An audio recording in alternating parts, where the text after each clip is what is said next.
Welcome to a very special edition of the Geeks Who Like Sports Leaderboard interviews. We are joined by a very special guest today. He is Mark Friedman, a defenseman within the Philadelphia Flyers organization and an absolute all-around good guy. We are thrilled to have him here on the show. Of course, as always, I'm Ray Carsillo in actually kind of dreary Los Angeles, California, joined by my co-host Lee Elias in Philadelphia, Pennsylvania. So he's going to be very thrilled to have a Flyer on the show. He won the race to get one of our favorite professional sports teams, a player from one of them on. So Lee wins the race. Good for him. We're going to make sure our producer Caitlin now can kind of try and get on me a Yankee or something for me now.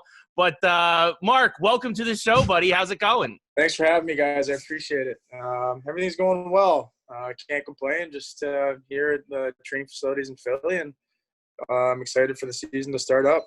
Hopefully, cross your fingers. Yeah, I'll do that for you. I mean, it's great to have you on, Mike. I'll tell you, we were talking before the show about this is like a unique show where we don't just talk about sports. We joke we're not going to get into the boring stuff that you're probably asked every day. So let's start off with something quirky, okay? Again, it's okay. Geeks who like sports, okay? So what's a geek thing you like to do that maybe nobody knows that you like to do? It could be anything. It could be comics. It could be games. It could be anything. But something that you like that maybe not anybody knows about.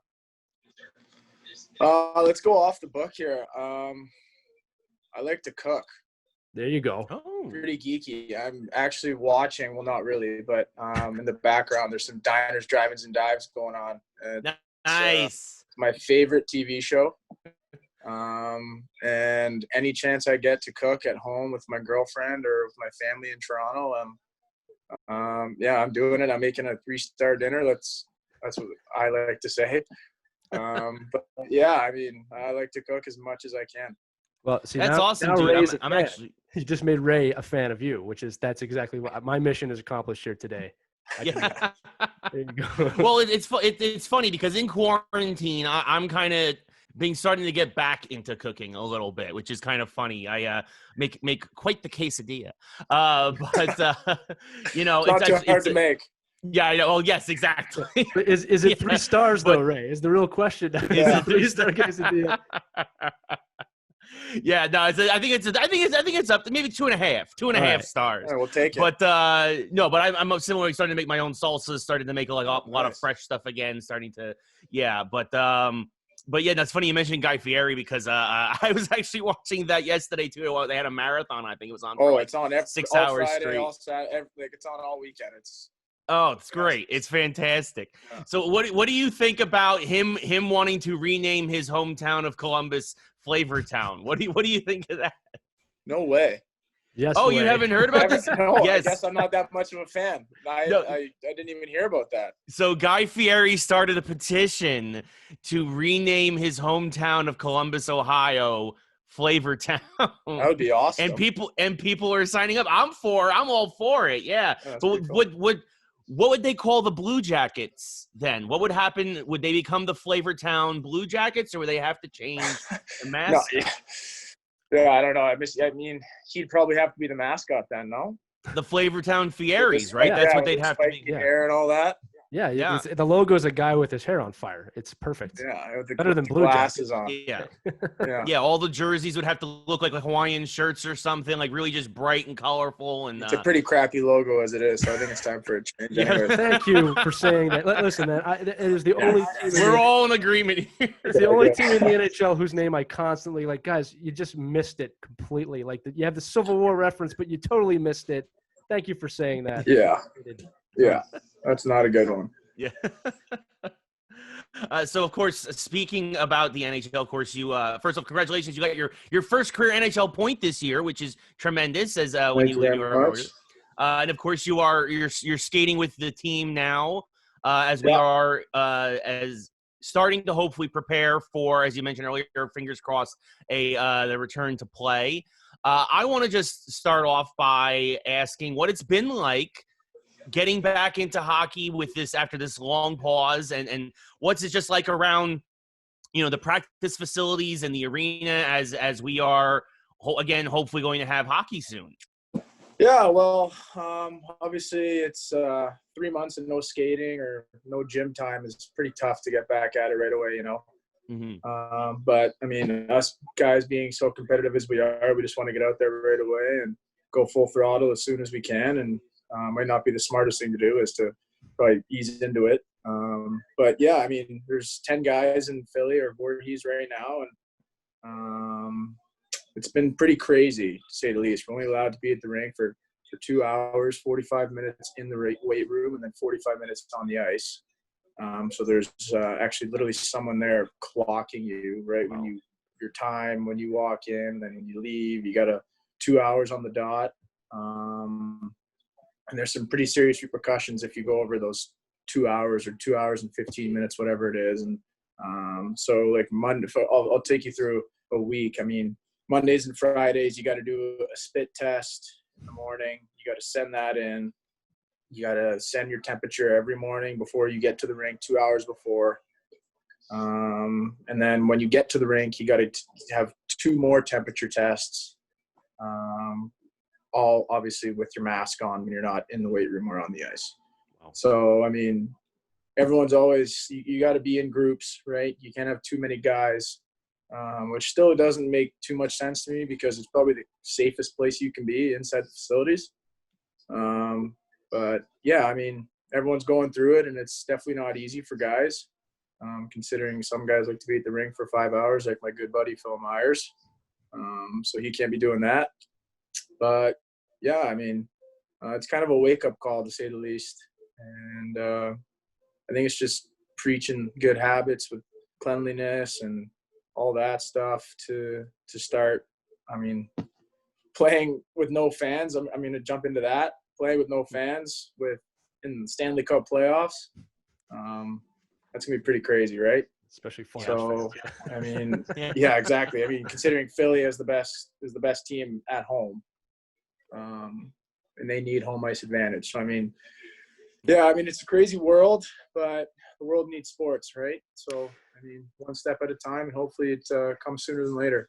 Yeah, Mark, there's a follow-up question I wanted to ask is, we posted on our group the other day something that Adam Silver, who's the commissioner of the NBA, he had mentioned kind of why the NBA is coming back. And I was surprised. Our audience, and again, I always say this, it's a surface story, right? It's very much an ESPN surface story to get people to shout. And our audience really was like, oh, this is all about the money and those typical things. And I don't necessarily think it's that simple. You know what I mean? Because you're talking about all the testing that you're going through. And no one's really talking about the players, because here's the deal. There's no NHL, NBA, MLB, NFL, unless the players agree to do it too. Yeah. So I wanted to ask you as a player, there's obviously a passion to get back to play. It's your livelihood. It's what you love to do. But this cannot be just as simple as, oh, it's all about the money. Like, no, this is more than that, right? Like, there's reasons you guys are coming back. You understand the bigger picture here. As a player, how do you echo those sentiments? Like, what is that feeling like, knowing that there's so many people that rely on this and there's so many people that are questioning it, so forth and so on? Well, yeah, like you said, it's not just hockey that's going through this. So, I mean, MLB, I think, just signed that 60-game, a third of their season that they're only playing.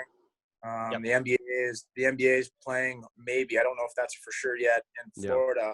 And us, I mean, there's still stuff that has to be finalized for the NHL to continue. I mean, you just saw what happened in Tampa Bay, and they had to close down all their facilities. So who knows if it actually happens on July 10th when training camps start up. But like I said before, the world needs sports, especially with what's going on today and all the protesting and all that. I think it would bring a little bit of ease to the world in watching athletes perform, and hopefully bring a more mellow and chill vibe to the world. And as opposed to talking about what's going on right now, we talk about sports. We don't talk about the protests going on with the Black Lives Matter and all that stuff, which is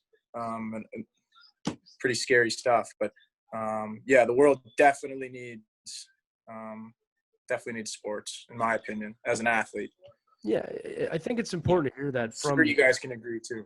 Yeah, absolutely. Here's the thing. Yeah. Ray and I have both been outspoken about. Like, we understand why some people want to be precautious, but the way I look at it is this. I think a lot of fans are very quick to villainize the money aspect of this and the big ownership aspect and the big payday aspect. But from where I sit, I've worked in sports.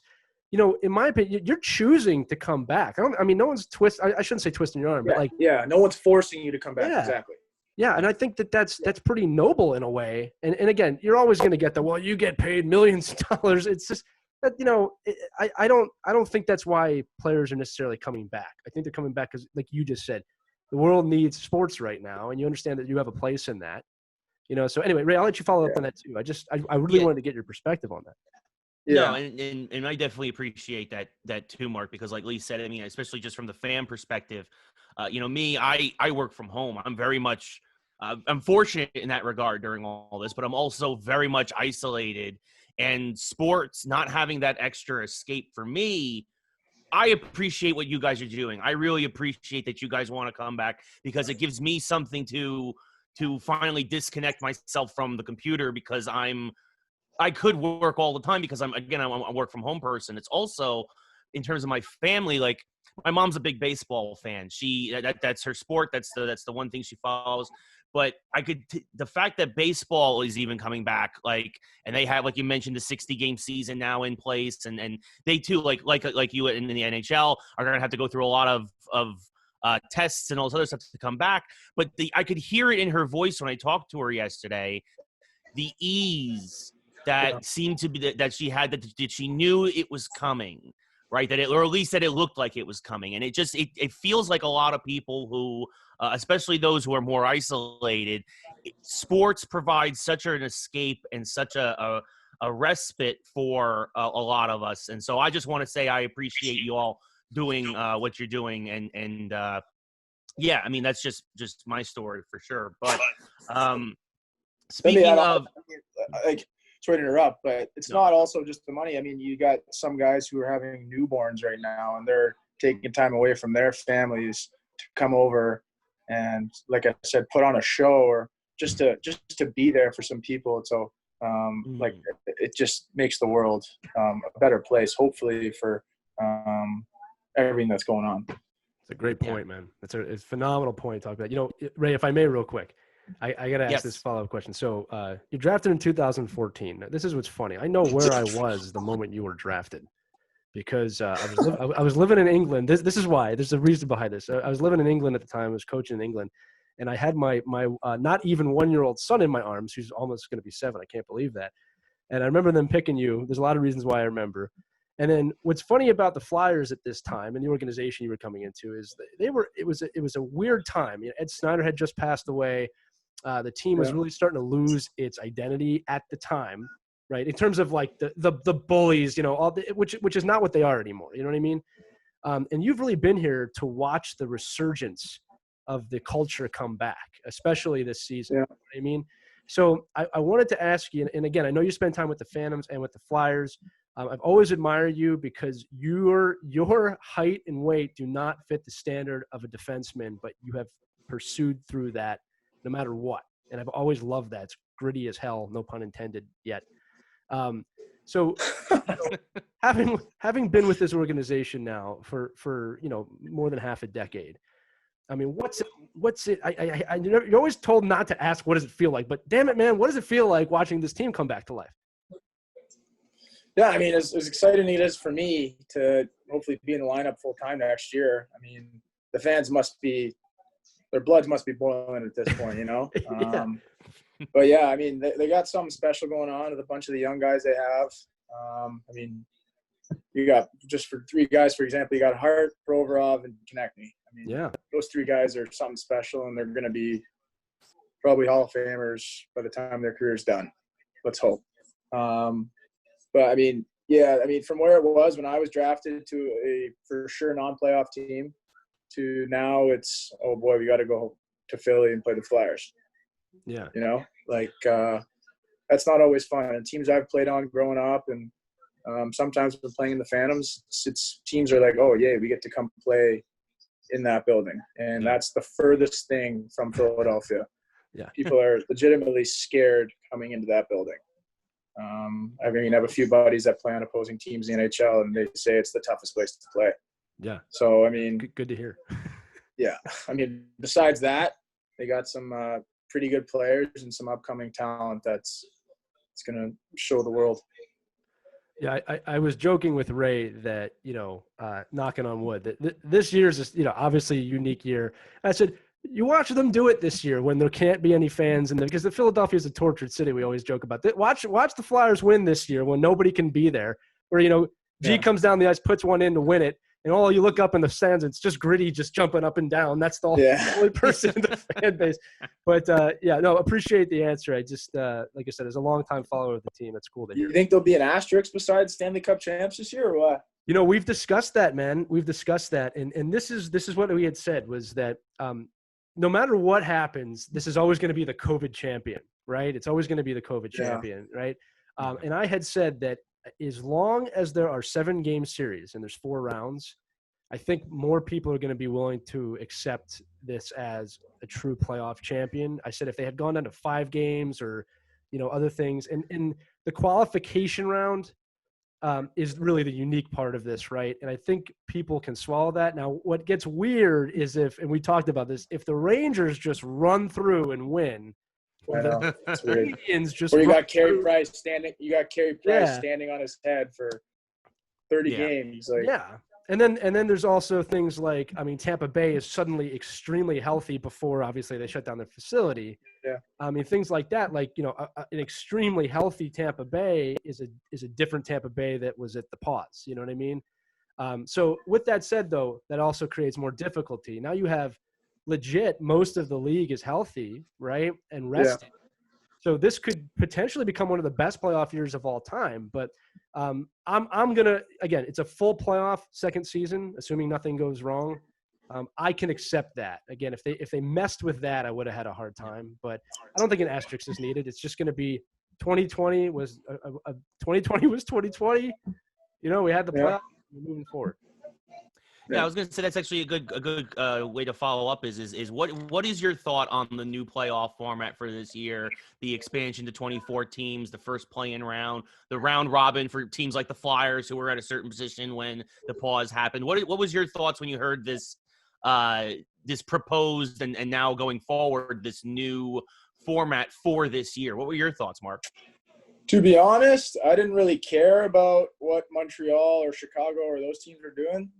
All I was worried about is what it's going to look like for us. Yeah. It'll be kind of shocking to see if a team, 11, 12 seed team, makes it all the way to the Stanley Cup Finals. But saying that, the Rangers were hot. They could have made the playoffs. You never know before this even happened. There's a couple other Arizona's up there too. There were a couple other teams that were getting hot when this whole thing happened that they could have made a run for the playoffs. So, I think it's pretty fair with what Gary Bettman's decided to do and the whole board. I like where we're at. I think 4th place, you can only go up in the seeding. So, I think it's pretty fair all around. And you guys have been talking a lot about the fans of Philly, and of course, one of the other things about this return to play is the proposed hub cities. Right now, I think there's 5 cities that have been proposed: the Chicago, LA, Vegas, a couple others. Toronto, Vancouver, I think. Yeah, I'm not sure, but what are your thoughts about? Not only just playing in potentially not in front of your home fans, but not even on your home ice for the duration of the playoffs. Having to possibly play in Chicago or Vancouver or wherever else. So from what I know, they're going to have our conference or our division playing out in a Western Conference city. And then they'll do it vice versa, so no one really gets home ice advantage if Vegas was playing in Vegas or That's Toronto. Interesting. I didn't know. That's actually good to hear. Yeah, we didn't know that. Yeah. Yeah. So that's TSN Insider for you. But breaking news. Breaking news. You heard it first. But I think it'd be pretty fair. Obviously, if a team or one of the cities was Toronto, I'd like to be there. But luck of the draw, I guess I couldn't be. But, it's going to be fair for all teams, and it's just so exciting that we're actually even getting to talk about hockey coming back in such a scary time. So, yeah. I don't think guys really care too much where they're going to be playing. Yeah, no, for sure. You guys have also mentioned, I'd be remiss if I didn't ask because it's a fun topic on the show. You guys also mentioned Gritty a couple of times. Last week we talked about Gritty losing the best mascot poll in the NHL Who did he lose to? He lost to Chance in Vegas. All the Vegas fans flooded the polls. Those crazy They've been a team Vegas for 3 fans. years. I guess they need to get something going, I guess. Yeah, well, as we like to say here, as long as there's no 5-minute majors involved, yeah, Vegas has a shot. Seriously. So, what? Obviously, I mean, Gritty's a unique. What's your thoughts on Gritty as your mascot and on that result of that poll? I mean, the first time I saw him, it was a preseason game, and I was not playing. I was sitting up there with all the boys, and he actually wiped out on the ice. I think he was driving like an ATV or something, or I don't know what it was, but he actually like wiped out, and everyone thought that was his first and last day as the Flyers mascot. But I mean, he's taken the world by storm, and he's loved. I mean, I think he scares more kids than not, which is probably the opposite role of a mascot. But yeah, I mean, he's doing his. He's definitely like the NHL. When people think of the NHL, I think 30% of people think of Gritty. So I mean, that's. and then they definitely associate with Philadelphia. So I mean, it's pretty cool. Between the Fanatic and him, we have the best 2 mascots in sport. That's what I would. Yeah. So you mentioned it'd be nice to possibly play in Toronto. Of course, you're from Toronto. What was it like? I mean, I hate, again, kind of one of those softball questions that me and Lee don't like to ask, but sometimes we have to. Is like, what was it like growing up in Toronto? I mean, obviously, Lee's from Philly, I'm from New York, both very good hockey towns, but it's not like a Canadian town like Toronto or Montreal. Yeah. What was it like for you growing up in Toronto and playing hockey and wanting to be a professional hockey player? And now that you've reached this level, where you are, you're skating at the top level in the world. Yeah, well, obviously I was born with a pair of skates on my feet, being from Toronto, obviously, probably one of the hockey capitals of the world. Growing up with Max Domi and Darnell Nurse as my teammates, I was actually partnered with Darnell for I think 8-9 years growing up for the Don Mills Flyers, ironically enough. And yeah, I mean, just to see the whole hockey hotbed in Toronto and growing up with so many guys like McDavid's from the area, and there's just Domi, like I said, Nurse, and just playing with those guys on like a nightly basis was definitely special, and it's definitely what I got to give my hockey upcoming to for sure. I got to ask this too. So, like, again, we do a little bit of motivation. Our audience loves kind of when we ask a little deeper questions. And I got to ask you this. The NHL has you listed at 5'11", 185. Is that accurate, first of all? I'd like to say yeah, but okay. I think I'm an inch shorter. Okay. 5 to 10 pounds lighter. So, I mean, hopefully not many people get to see this, but let's if they do, we're going 6 feet, 190. Yeah, but here's why I'm asking, Mark. Here's why I'm asking. I'm gonna turn this into a positive. Don't worry, okay? Yeah. That is not a typical size for an NHL professional hockey defenseman. Yeah. So you got something else. You got something more than the average bear, if you will, or the average flyer in this one. Okay. So you're a physical player. I've watched you play for a while, right? You're not taking any prisoners out there. What is it mentally about you? What is it deep inside you that said, this height and this weight is not stopping me? Because I know you were told that at some point growing up. You're too small. You're too light. Well, you play in the NHL. You play in the AHL constantly, daily, every night. What is it up here that drove you? Where's that flame? Where did it come from, and how do you access it every day? I honestly think it has a lot to do with my whole training regimen in the summer. I mean, I don't want to tap myself on the shoulder or anything, but in my mind, I'm the hardest working guy you'll find in the weight room, and that transfers over to the ice. And I think it's, for me, I look at it when I go into the corner with a guy who's 6'3", 6'4", as a challenge, and it's fun for me. Yeah. I like the challenge. And no matter who it is on the ice, even if he's shorter than me, I want to go up against him one-on-one. and you beat me, you're going to have to take my arm with you, you know? Yeah. And that's just who I am. That's how I've been growing up. My mom and dad might not have loved every second living with me with how competitive I am, competitive as I am. But that's just the fire I got in my belly, and being told that so many times that I'm not big enough or not strong enough, not tall enough. It's a cliche, but I use that as motivation.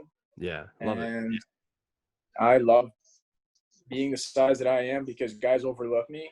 And the second that they do, then I surprise them with my strength and my speed and my grit. And I mean, like I said, I just use it as a challenge every time I go up against a guy one-on-one. That's what's fun for me. Well, we got a lot of Flyers fans who listen to this show that love you even more now, and a lot of Ranger fans that don't. Anyway, I'll tell you this too, is that I love that story. First off, thanks for being really candid with the answer. You know, one of the players I remember from kind of when I was your age was Martin St. Louis, a guy that was just constantly, especially in his early career, overlooked, especially when he was playing like in Calgary and during like they called it the Neanderthal era, you know, in the 90s. But I remember I was coaching, I was 22 years old coaching, and somebody asked me, like, why is he so good? And I showed them a picture of his legs. Because this, for those of you who don't know, Martin St. Louis, his legs were gigantic. Like, you could tell this guy was in the gym. But it echoes what you were saying, is that, like, he just worked harder than everyone else to get where he wanted to be. He didn't take no for an answer. Obviously a beloved player on the Lightning, also a beloved player on the Rangers, right, when he was there during his time. But again, I'm bringing that up for our audience because, like, it just shows you there's nothing that can stop you if you want to reach your goal. There's nothing in your way. You know, so anyway, sorry to get deep there. Ray, my job is to put us deep. Ray's job is like the claw that, you know, is in that geek machine that takes you out. So over to you, Ray. All right, let's talk video games. So, Mark, I've heard you're a bit of a Call of Duty player. Yeah, a little bit of not zombies. Too good, but yeah. Hey, man, it's all good. First of all, I want to confirm that you are a big zombies player, and what is it about zombies that you really enjoy with that game? To be honest, it's probably the easiest out of any other one. I mean, you know what, they don't have guns, so they can't really kill you besides trying to eat you. Right. I mean, when it's a moving target, I'm not too good at it. So play online, I'm not very good at that. We're talking off the ice, by the way, people, not on the ice right now. I just want to make sure. Yeah. I mean, I was also a huge Pokemon guy too. Nice. Yeah, I love the games. Yeah, I mean, I'm not a big gamer, but when I do, and there's not a whole lot going on, like right now, I'll probably mix in a couple hours of it. But yeah, I mean, my mom and dad wouldn't let me grow up. I mean, growing up, I wasn't really allowed to have that in the house. So I mean, yeah. No, hey man, that's cool. Hey, not everybody can pull off a snipe 360 no look multiplayer online. That's not me. Again, off the ice. On the ice is a different story. What's the game of choice for the Phantoms of the Flyers when you're around the guys, or is there one? Fortnite. Yeah, that's what that makes sense. And I honestly, like, it's, to me, when I watch some of the boys play it, like, they're maybe inches from the TV screen with their headsets on, and it's like, I think it's painful to watch. It doesn't even look exciting. Yeah, like, I can't stand watching it. It's right. Ray and I are not big Fortnite players, but we do play Pokemon still to this day. I admitted that in my mid-30s. Probably shouldn't have said that part, but hey. I'm a big Pokemon Go guy still. Okay, there we go. So now you're in our world. We're still doing that as well. So, that'll be weird when we see you. You got to get your steps in somehow, right? You might as well have fun. Exactly. That's great. Exactly. Yeah, one of us. No, I'm just kidding. Go ahead. Oh, man. So I need to know. So we're also big fans, of course, of sports video games. And, of course, we talk about the NHL series here a lot. What would be a bigger deal to you? Be a guest character in Call of Duty or to be the cover athlete for the NHL series? Well, I mean, you're getting paid to be the cover athlete in the NHL series, so I'm going to go with that one. I mean, you'd probably be paid to be a guest character in Call of Duty. Not as much. I mean, you're like the face of the NHL, so I mean, you must be doing something right on the ice too. I mean, that means you're probably going to get paid more on the ice for on ice stuff too, right? Right. Yeah. There's no Madden curse in the NHL either. Right? Yeah, I'll take that one.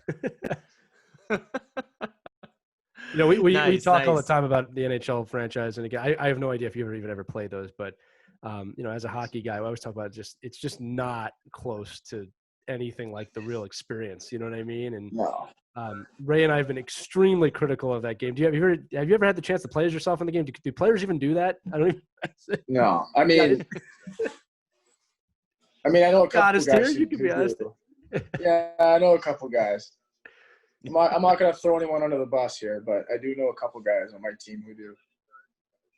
There you go. Nice. Number five on the Flyers. I don't know if you know who that is. Number 5 will remain safely anonymous as everybody runs to the elite prospects to find out who number 5 is on the Flyers. Seriously. Oh, man.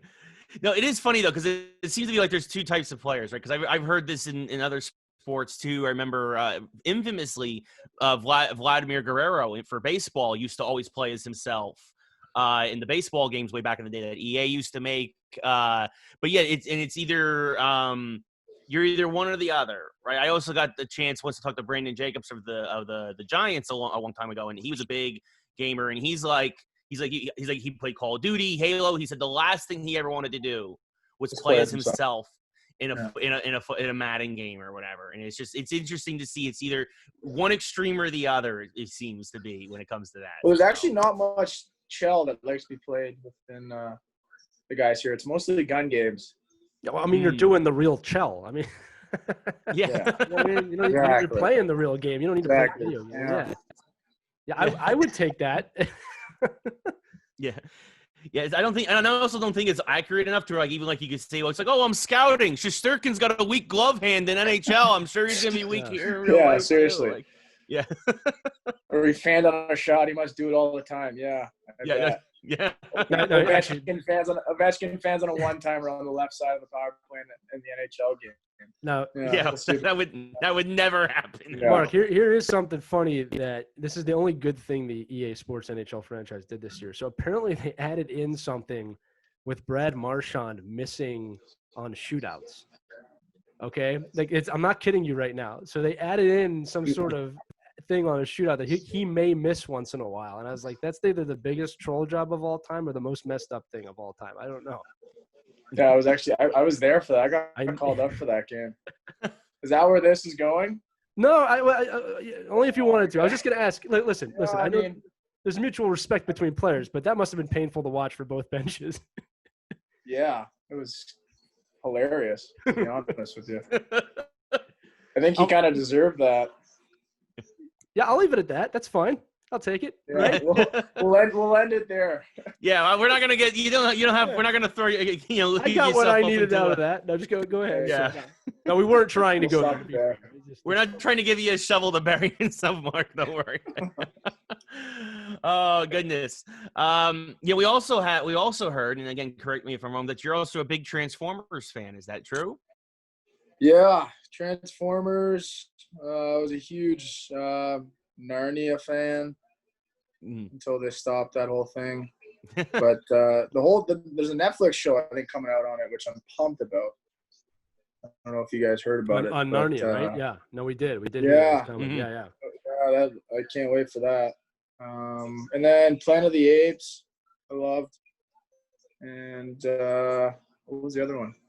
I mean, I'm a huge Mission Impossible fan. Yeah. I love Tom Cruise. So, those are my four movies.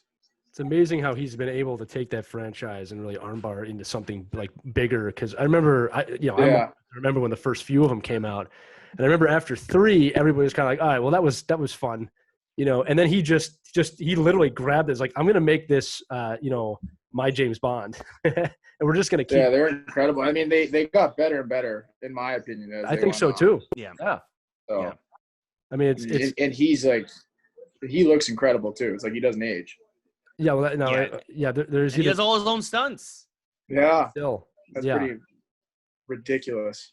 Yeah, it's. I'm sure he's just as dedicated to his craft as you are. It's either that or he's using some sort of magic that we don't explain or talk about that's in his church. But Can't put it past anybody these days. yeah. I mean, are there any other franchises like that you watch? Like, I mean, like, things like The Witcher or like you said, you like Narnia. So I'm just trying to pick shows that are kind of in that realm. It's okay if not. You're a busy guy. I mean, TV shows, obviously Game of Thrones. Yeah. How'd you feel about the ending of that? Don't get started on that. That was So just like me, all right. 6 seasons. A waste of 6 seasons. Yeah. Let me pitch you on an alternate ending real quick. All right. Tell me if this makes you feel better. All right.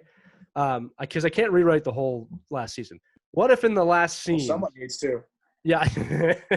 Listen, it was an epic fail, but I said this. What if they reversed it at the end? And what if Daenerys kills Jon Snow and just takes over, and then she's kind of the evil queen or whatever, but Jon Snow dies, she takes over, that's the end, she ends up being bad. I said that I could have accepted that than them abandoning the whole White Walker storyline and just like everybody just kind of walks away at the end, and you're just well, yeah, it took one episode. It didn't even take an hour to kill all the White Walkers. Right. After 6 seasons. And then the dragon just burns down the throne. Like that was so disappointing. Yeah, super original. Yeah, seriously, everyone dies. Like I forget. I honestly, I kind of like just threw it away. Like I even forget some of their names, but. That says a lot, though, Mark. That says a lot. We were talking about this about like I was going to rewatch the whole series, and I have no desire to watch the whole series, and that's a major problem. Like it was just so terribly written in the last season, and I hope somebody decides to say, hey, like we made people go through all this and hype up so much, we got to rewrite the last season. Yeah, like just let somebody take over, Well, with what's happening with how Batman, it should have ended. Yeah, what's happening with Batman and Justice League, you never know nowadays. That might actually happen. I know. And it's huge Avengers guy also. Love the Avengers. Yeah, so you've come to the right place, Mark. Let's just be honest about it. Yeah. Okay? One of I us. don't know One of us. Yeah, no, we were talking too about the Marvel universe, about how it's a unique time where like we haven't heard much from Marvel since Spider-Man Far From Home. And we talked about how genius that is because the anticipation is kind of building. And like as much as we need sports, I was joking, we kind of need a Marvel movie right now. It's something. Yeah, seriously. You know what I mean? Yeah. So Black Widow's the next movie. Put Black Widow on Disney Plus. Just please, anything. Star Wars didn't fill the gap. Let's just be honest about it. And no, I mean, thank God I wasn't such a Star Wars fan, but something needs to happen with the Avengers. I mean, like you said, just like sports, like the Avengers took the world. Something needs to. Let me ask you this. This is going all the way back to the very first episode we've ever done of Geeks Who Like Sports. So this is like well over a year ago. All right. And I think it was the first or second episode, actually, Ray. But we had asked, and I'm going to ask this a little bit differently, but if you could have one Marvel Avenger on the ice with you, who would it be? Boom. Look at that. Why with Thor? Well, he's a stud. So, I mean, B, his whole demeanor and his whole, just the way he thinks in his life. I mean, he's also super strong. Don't forget that. I mean, he talks to thunder. Like he can do anything with that. Like, I mean, the chirping alone. Blue eyes, blonde hair. Yeah. His accent, like, I mean, you can't say anything bad about the guy. No, he'll kill you. I mean, actually, I just watched one of, obviously not Thor movies, a Netflix movie about. I mean, what's his real life? Yeah, I don't try. Chris Hemsworth. No, it's not called Asgard. Extraction. Yeah, so he's in that. Yeah, that's the actor who plays Thor. I recommend that. That was a 10 out of 10. That was a great Netflix movie. Absolutely. Well, and again, Thor could probably chirp pretty good. Like I could see him hitting. Oh man. Knock him out. Excellent. I'll have another. Tony Stark could probably throw out some shady chirps too. Yeah, we had him more. Tony would be a better chirper than Thor even. Yeah, we made a whole lineup out of Marvel characters. We'll spare you the list because we'll be we can't sacrifice too much nerdiness when we're talking to an athlete. But no, there you have it. Thor on the ice with you. Is he a defenseman or do you want him up front? No, you need him up front. You can't have all. Yeah, you can't take away from me. That's exactly what an Avenger would say. There you go. This is going to happen. Go ahead, Ray. My bad. Awesome. Well, I think that does it for us here, Lee. Unless you have anything else, buddy. I think otherwise. I've got lots, but I'm going to spare him. He's been with us for extra time, and I appreciate it, Mark. And look, I'm just going to tell you this before Ray closes it out. Really appreciate you as an athlete, as a person, the challenges you've overcome. We're going to do a full show after this one about athletes coming back. I was really appreciative that you were willing to give us your perspective, and I think it's despicable is a lack of word that not more people are asking players about this. They're focusing on the wrong aspects of the sport. I think it's noble as hell what the athletes of really all the sports are willing to do to help us out right now. And I want you to know I appreciate it. Well, thank you guys. I really appreciate you guys for having me on. It was fun. It was a nice little hour to not think about hockey really, and nice to talk to people I've never spoken to before. So I appreciate that. Hey, listen, it's right back to the spit test now, man. You got to get back to the spit test. The COVID Seriously, test. have one tomorrow morning. All right, so. go back to reality. No, just kidding. Thank you so much. Go ahead, Ray. Sorry. Can't wait. Yeah, no, thank you. Like Lee said, I mirror his statements. Thank you so much for coming on. We really do appreciate it, Mark. And you have an open invite whenever you want to come on. You're more than welcome to come back, and we can talk more Pokemon Go next time or whatever you feel like. It'll be a good time. But again, thank you so much for coming on. And that'll do it for us here on this edition of the Geeks Who Like Sports Leaderboard interviews. As always, be sure to listen to us wherever you hear your podcasts. Follow us on Facebook. And, of course, you can always email us, Ray or Lee, at geekswholikesport.com. And if you're like us, you're counting down the days. July 10th is when hockey should hopefully start to get back to the camps should start up again. And Mark will be back on the ice. We can all watch him score, maybe check a few guys in the corner and dig for that puck, and I don't know maybe about even scoring, score a goal. but yeah. Yeah, hey man, you never know, right? Yeah, you never know. Mark, do me a favor. Just do me a favor. Go win the cup and come back on, please. I'm begging you. We will. There you go. Awesome. Thank you guys so much. That does it for this episode of Geeks Who Like Sports Leaderboard interview. Thank you for listening. We'll see you next time. Good night, everybody.